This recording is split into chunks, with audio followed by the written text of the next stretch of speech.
আল্লাহর নৈকট্য অর্জনের জন্য যে সকল গুরুত্বপূর্ণ আমলগুলি রয়েছে, এই সকল গুরুত্বপূর্ণ আমলগুলি আপনার আমার প্র্যাকটিক্যাল লাইফে আনতে হবে। আপনার আমার প্র্যাকটিক্যাল লাইফে নামাজ আনতে হবে। প্রথমে সর্বপ্রথম নামাজ। বিশ্বনবী সাল্লাল্লাহু আলাইহি ওয়াসাল্লাম এরকম নামাজ আদায় করতেন সুন্দরভাবে, পরিপূর্ণভাবে। নামাজটা আজ পড়তে গেলে দেখা যায় ঢিপাঢিপি আর ওটাউটি, বসাবসি, ওই কোন জায়গায় কোন দোয়া পড়া লাগে এইটাও তার খেয়াল থাকে না, আছে না নাই? আজ আমি অধিকাংশ দেখতে পাই আমার মসজিদে এরকম মানুষেরা নামাজ পড়ে, আমার কিছু মুসল্লি নামাজ পড়ে। আমি আর কি রুকুতে যখন যাব, আমি আর কি যাব, আমার শরীরটা একটু যদি নাড়া দেয় তাহলে তাই তারা মনে করে রুকুতে চলে গেছে হুজুর।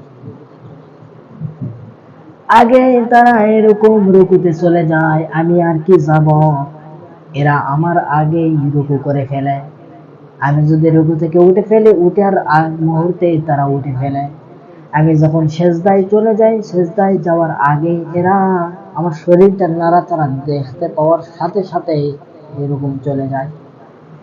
ইমামের আগে এরকম রুকু সেজদা যদি করে, ওর নামাজ ভেঙে যায়। নামাজ আবার পরিপূর্ণভাবে পড়তে হবে। এই জন্য প্রিয় ভাইয়েরা, আবার নামাজ পড়তে হবে সঠিকভাবে, ধীরস্থিরভাবে। এমন ভাবে নামাজ পড়েন না যাতে করে ইমাম সাহেব যেভাবে নামাজ পড়তেছেন তার আগে আগে ঢিপাঢিপি, আগে রুকু সেজদা এরকম কাণ্ড করেন না, তাহলে আপনার নামাজ ভেঙে যাবে। এই জন্য নামাজটা পড়তে হবে ধীরস্থির ভাবে। দ্বিতীয় নাম্বারে হজ। হজের সময় নির্দিষ্ট একটা সময় আছে, ওই নির্দিষ্ট সময় অনুযায়ী হজ করা লাগবে। দৈনন্দিন যে আমলগুলি রয়েছে, দৈনন্দিনের আমলের মধ্যে পড়তেছে নামাজ। আর নির্দিষ্ট যে আমলগুলি রয়েছে হজ, হজের সময় নির্দিষ্ট যেই দিন আছে, নির্দিষ্ট যে সময় আছে, ওইটাই হজ নির্দিষ্ট সময় অনুযায়ী হয়। হজের একটা সময় আছে। হজ তো আর দৈনন্দিন করা লাগে না, একটা নির্দিষ্ট সময় আছে, আছে না ভাই? হজের নির্দিষ্ট সময় আছে। নামাজ হচ্ছে দৈনন্দিন 5 ওয়াক্ত নামাজ। দৈনন্দিনের মধ্যে পড়তেছে নামাজ, দৈনন্দিনের ভিতর পড়তেছে, আর নির্দিষ্টর ভিতরে পড়তেছে হজ, নির্দিষ্টর মধ্যে পড়তেছে যাকাত। এরপরে আরো আমল করেছে, ওই আমলগুলি হচ্ছে অন্যের ক্ষতি না করা, সত্য কথা বলা, গরিব অভাবীদেরকে দেখা।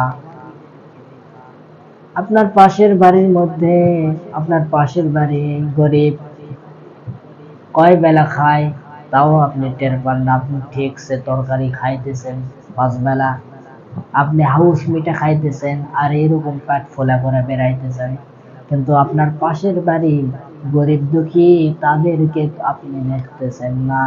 আর আপনি হজের সময়, হজ আসলে চলে যাচ্ছেন হজ করতে, কিন্তু আপনার পাশের বাড়িতে এরকম গরিব দুঃখী তাদেরকে দেখাশোনা করেন না। তাদের হালত কেমন এটা সম্পর্কে একটু দেখা লাগতো আপনাকে, যে তারা কেমন অবস্থায় আছে। চুলায় আগুন জ্বলে না, তাদের একটু খোঁজ খবর নেওয়া দরকার। এরকম খোঁজ খবর না নিয়ে আপনি চলে যাচ্ছেন হজ করতে। বাহ হাজী সাহেব, কিছুদিন আগে এক সুদ করতেছে, যারে হুজুর আমার কি এরকম জানা আছে, হজ করে আসছি 93 সালে, আমার কি এরকম জানা আছে নাকি? সে আবার সারা জীবন চাকরি করে আছে, সুদের চাকরি। সুদের টাকা নিয়ে হজ করতে যায়, আবার আসে বলে আমার কি এলেম কম জানা আছে। ওই যে সুদের টাকা নিয়ে যায় হজ করে আসে, আবার বলতেছে ইমাম সাহেবকে, বলতেছে ইমাম সাহেব আমার কি এলেম কম জানা আছে। আজ আবার বলতেছে ওই দশ দশ জনের সামনে বলতেছে যে আমার কি এলেম কম জানা আছে। আপনি তো 3,000 টাকার ইমাম, কি ইমামের বেতন কম দেখে ইমামকে ছোট করতেছেন 10 জনের সামনে। ওই ইমামের পিছনে আবার যে নামাজ পড়তেছেন, ওই ইমামকে আবার দোষারোপ করতেছেন, ওই ইমামকে আবার এরকম 10 জনের সামনে ছোট করতেছেন। আপনি কেমন মুসলমান? সুদের টাকা নিয়ে যাইয়া হজ করে আসা, আবার তাকব্বরি দেখায় যে আমার কি এলেম কম জানা আছে। হয়তো সুদের টাকাই ইনকাম করেন, ওই সুদের টাকা মনে হয় পাই 30,000 টাকা। এখন বলতেছে আমার আমার 30,000 টাকার এলেম জানা আছে। সেই মানুষ সুদের অঙ্ক করলো সারা জীবন, সুদের অঙ্ক করে এরকম চলে যাচ্ছে হজ করতে সুদের টাকা নিয়ে। আবার সুদের টাকা নিয়ে হজ করতে করতে আবার আসার পরে, দেশে আসার পরে বলতেছে না সুদের চাকরি করা হবে না, সুদের চাকরি ছাড়া দিয়া বলতেছে আমার কি এলেম কোন জানা আছে। ইমামকে ছোট করতেছে। হজ এমন ভাবে করবেন যাতে করে আল্লাহ তাআলাকে সন্তুষ্ট করবেন। এমন ভাবে হজ করেন না যে তাকব্বারি লাগাইয়া বলতেছে আমার নামের আগে আল হাজ লিখতে হবে। যদি আল হাজ না লেখেন তাহলে কিন্তু এরকম অনুষ্ঠান হবে না। এরকম হাজ হিসাব হয় না। ইমামকে ছোট করলো ওই জায়গায়, কিন্তু ওই ইমামের পিছনে যে আবার নামাজ পড়তেছে। আজ ইমামদের বেতন কম দেখে ওই ইমামকে ছোট বললো, 10 জনের সামনে বললো আপনার তো 3,000 টাকার এলেম। যে মানুষটা সারা জীবন সুদের অঙ্ক করিয়া সুদের টাকা ইনকাম করে, সেই মানুষটা মাদ্রাসার দুয়ার পর্যন্ত গেল না। ওই মানুষ বলতেছে আমার কি এলেম কম জানা আছে। এরকম লোক মনে হয় পারবো আলিয়া উত্তর পাড়া নেয়।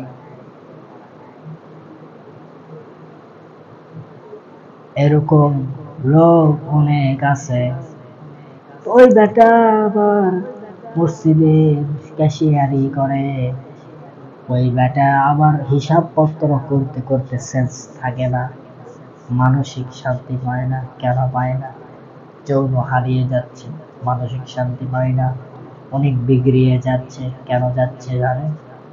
সুদের সারা জীবন সুদের চাকরি করে আসে, এখন তৌবা করে হাজি সুদের টাকায় হজ করে আসে। দেন থুয়া বলতেছে ইমাম সাহেব কি বলতেছে যে আমি হজ করে আসছি, আমার কি এরকম জানা আছে নাকি? এরকম লোক মনে হয় বাংলাদেশে নাই। আরে ভাই সবই আছে।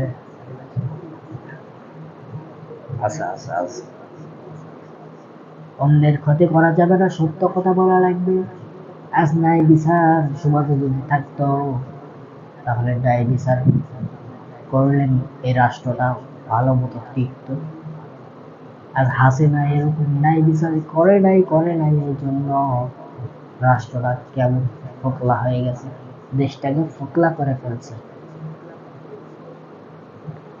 রাসূলুল্লাহ সাল্লাল্লাহু আলাইহি ওয়াসাল্লাম এরকম পিতামাতার খেদমত করার কথা বলেছেন। কি এই হাদিসের মধ্যে আছে কি পিতামাতার খেদমত করা, গরিব দুঃখীদের দেখা, অভাবী মানুষদেরকে দেখা, এবং রাতের যে আমলগুলি করতেন, নফল আমলগুলি করতেন, এই নফল আমলগুলি এরকম বেতের আমল, কোরআন তেলাওয়াত, ইস্তেগফার, আল্লাহর জিকির আজকার, ইস্তেগফার আমল, এবং বেতের নামাজ আদায় করতেন, এরকম তাহাজ্জুদের নামাজগুলি আদায় করতেন, দৈনন্দিন আমল সেগুলো পালন করতেন।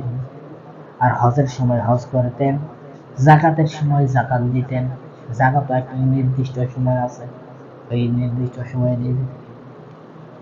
রাসূলুল্লাহ সাল্লাল্লাহু আলাইহি ওয়াসাল্লাম আপনাকে আমাকে দিক নির্দেশনা দিয়েছেন। রাসূলুল্লাহ সাল্লাল্লাহু আলাইহি সাল্লাম অল পৃথিবীর শিক্ষক। রাসূলুল্লাহ সাল্লাল্লাহু আলাইহি ওয়াসাল্লাম আপনাকে আমাকে যে শিক্ষাটা দিয়ে গিয়েছেন ওই শিক্ষা অনুযায়ী জীবন যাপন করতে হবে। রাসূলুল্লাহ সাল্লাল্লাহু আলাইহি ওয়াসাল্লাম যেভাবে চলেছেন সেইভাবে চলতে হবে। মুখে দাড়ি সেইভাবে দাড়ি রাখতে হবে। আপনি দাড়ি রাখছেন, কিছু কিছু সমাজে দেখা যায় দাড়ি রাখছে কিছুদিন বড় হচ্ছে আবার ছাঁটে ফেলেছে, আবার অল্প একটু দেখা দিচ্ছে, মানে দাড়ি বড়ই হয় না, বড়ই হয় না। কি রে, দাড়ি এতদিনও বড় হয় না, তুলে তো মেলা দিনে বড় হয়ে যাওয়ার কথা। ওই যে ছাটে, শুক্রবার আসলে ছাটে ফেলবে, আছে না নাই? আছে ভাই, কয় যে দাড়ি থুছে, দাড়ি ধোয়ার নিয়ম আছে। হ্যাঁ থুছে, ওমা থুতে থুতে শুক্রবার যখন আসবে ও আবার মাথা গুলা কাড়ে আসবে, আছে না নাই? এই মাথাগুলো ছোট হয়ে যায়, আবার বড়, আবার ছোট। কেটে দাড়ি থুতে গেলে দাড়ি বড় হবে না, আরো তো লম্বা হওয়ার কথা, ছেড়ে দিলে তো লম্বা হওয়ার কথা, দাড়ি ছাড়তেই থাকবে। কয় যে দাড়ি থুছি আছে, কিন্তু অথচ ছাটা ছাটা কি সুন্দর করে ছাটিয়েছে, এক মুষ্টিও পাবেন না এরকম ছাটিয়েছে। হাজলামি, দাড়িকে নিয়ে অসম্মানী না। অনেকে আবার বলে দাড়ি আছে বুঝলি, বিয়াই হবে না, আছে না? ইস, দাড়ি আছে, বুড়া বুড়া লাগিচ্ছে, ইস, আছে না?